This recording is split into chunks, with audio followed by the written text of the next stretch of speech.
Hi friends, welcome back to పట్టి kitchen. ఈరోజు మన కిచెన్లో మీకు ఒక స్పెషల్ రెసిపీని షేర్ చేయబోతున్నాను.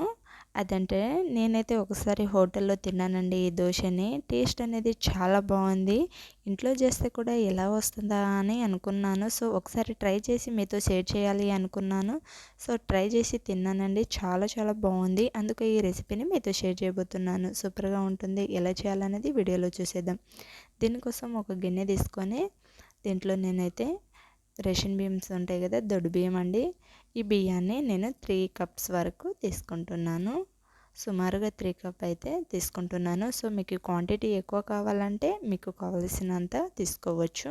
సో దీంట్లో కొన్ని వాటర్ని పెట్టి 2-3 టైమ్స్ ఫ్రెష్గా కడిగి తీసుకున్నాను. దీంట్లో హాఫ్ కప్ వరకు శనగపప్పు, 2-3 టేబుల్ స్పూన్ వరకు మెంతులని తీసుకొని దీంట్లో కొన్ని వాటర్ని యాడ్ చేస్తున్నాను. యాడ్ చేసి మూత పెట్టి నానబెట్టుకోవాలి.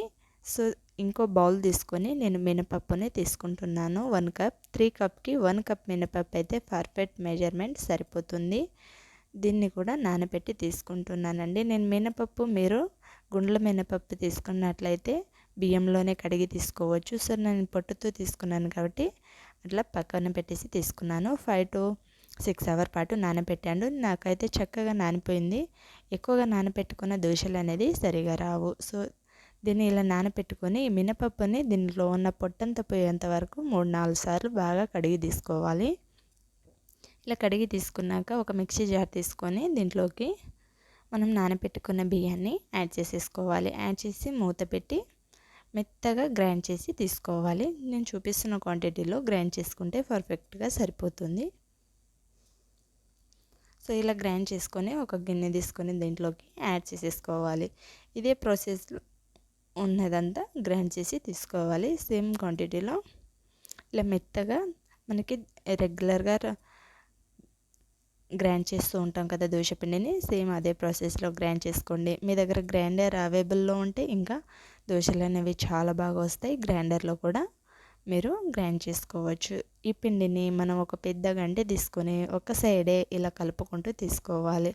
పర్ఫెక్ట్గా పిండిని కలుపుకున్నట్లయితే మనకి దోశ అనేది కూడా పర్ఫెక్ట్గా వస్తుందండి. దోశ పెన్నం ఎంత పాతదైనా సరే పిండి అనే క్వాంటిటీ అనేది పర్ఫెక్ట్ ఉన్నట్లయితే దోశ పర్ఫెక్ట్గా వచ్చేస్తాయి. సో ఇలా కలుపుకుంటూ 1-2 మినిట్స్ బాగా కలుపుకుంటూ తీసుకోవాలి. ఇలా కలుపుకున్న దాన్ని మూత పెట్టి 10 మినిట్స్ పాటు పక్కన పెట్టేసుకుందాము. అంతలోపు మనం దోశలో కారాన్ని ప్రిపేర్ చేసుకుందాము. ఒక మిక్సీ జార్ తీసుకొని దీంట్లో 10 వెల్లుల్లి రెబ్బల్ని, 1 టేబుల్ స్పూన్ జీలకర్రని తీసుకుంటున్నాను. దీంట్లో ఫ్రెష్గా ఉన్న కొంచెం కరివేపాకుని యాడ్ చేసుకోండి.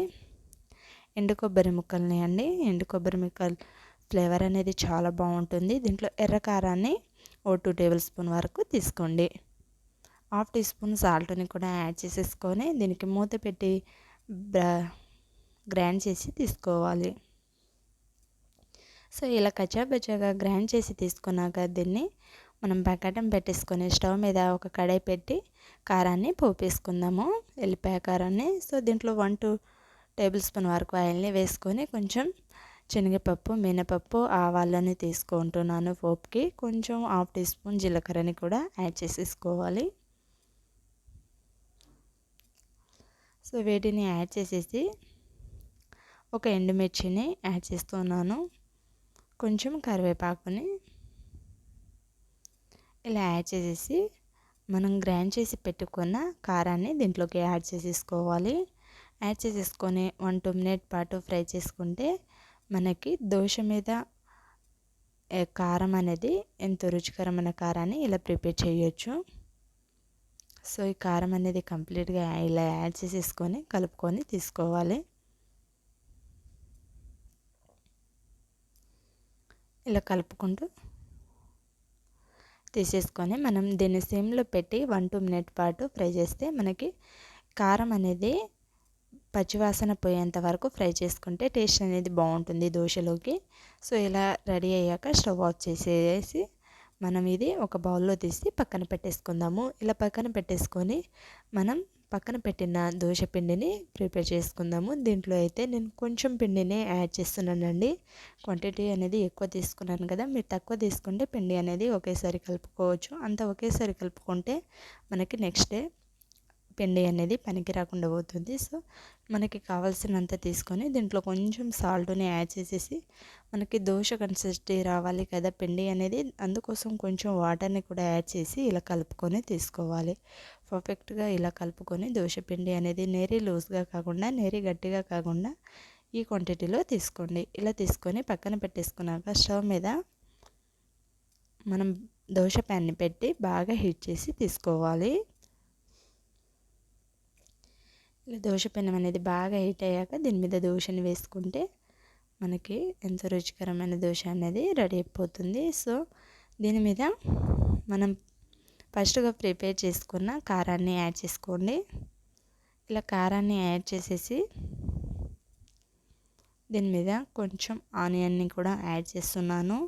మీకు పచ్చిమిర్చి ఫ్లేవర్ నచ్చితే, మనం కారాన్ని యాడ్ చేస్తున్నాం కదండి, అందుకే నేను పచ్చిమిర్చిని స్కిప్ చేశాను. నేరీ కారంగా ఉంటే పిల్లలు తినలేరు కదా. సో ఇలా కారాన్ని యాడ్ చేసి కొంచెం ఆనియన్ని సన్నగా కట్ చేసి ఇలా యాడ్ చేసి తీసుకున్నట్లయితే మనకి ఎంతో రుచికరమైన దోశ చాలా చాలా బాగుంటుంది. నేనైతే తిన్నాను, చాలా బాగుంది. సేమ్ ప్రాసెస్లో సెకండ్ దోశని కూడా వేసుకొని తీసుకోవాలి.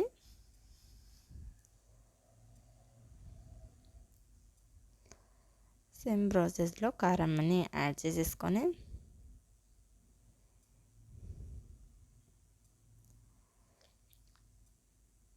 దీని మీద కూడా కొంచెం ఆనియన్ని ఇలా చల్లుకొని తీసుకోండి. సో ఇలా తీసుకున్నాక మనం ఈ కారం అనేది దోశకంతా పట్టేటట్టు ఒక స్పూన్తో ఇలా చేసుకొని తీసుకోవాలి. కారం అనేది దోశకు పడితే బాగుంటుంది. సేమ్ ప్రాసెస్లో ఒకరు కాల్చుకొని దోశని తీసి తిన్నట్లయితే దీని టేస్ట్ ఒకసారి మీరు ట్రై చేసి చూడండి, చాలా చాలా బాగుంటుంది. టేస్ట్ అనేది మాత్రం చాలా బాగుంటుందండి. సేమ్ హోటల్లో తెప్పించుకున్నట్లే ఉంది. మీరు డెఫినెట్గా ఈ రెసిపీని ట్రై చేసినట్లయితే ఎలా వచ్చిందో కామెంట్ చేసి షేర్ చేయండి. ఇలాంటి మరిన్ని రెసిపీస్ కోసం మన పుట్టి కిచెన్ ఛానల్ని సబ్స్క్రైబ్ చేయండి. వీడియో నచ్చితే ఒక లైక్ చేయండి, మీ ఫ్రెండ్స్కి రిలేటివ్స్కి షేర్ చేయండి. Thank you for watching.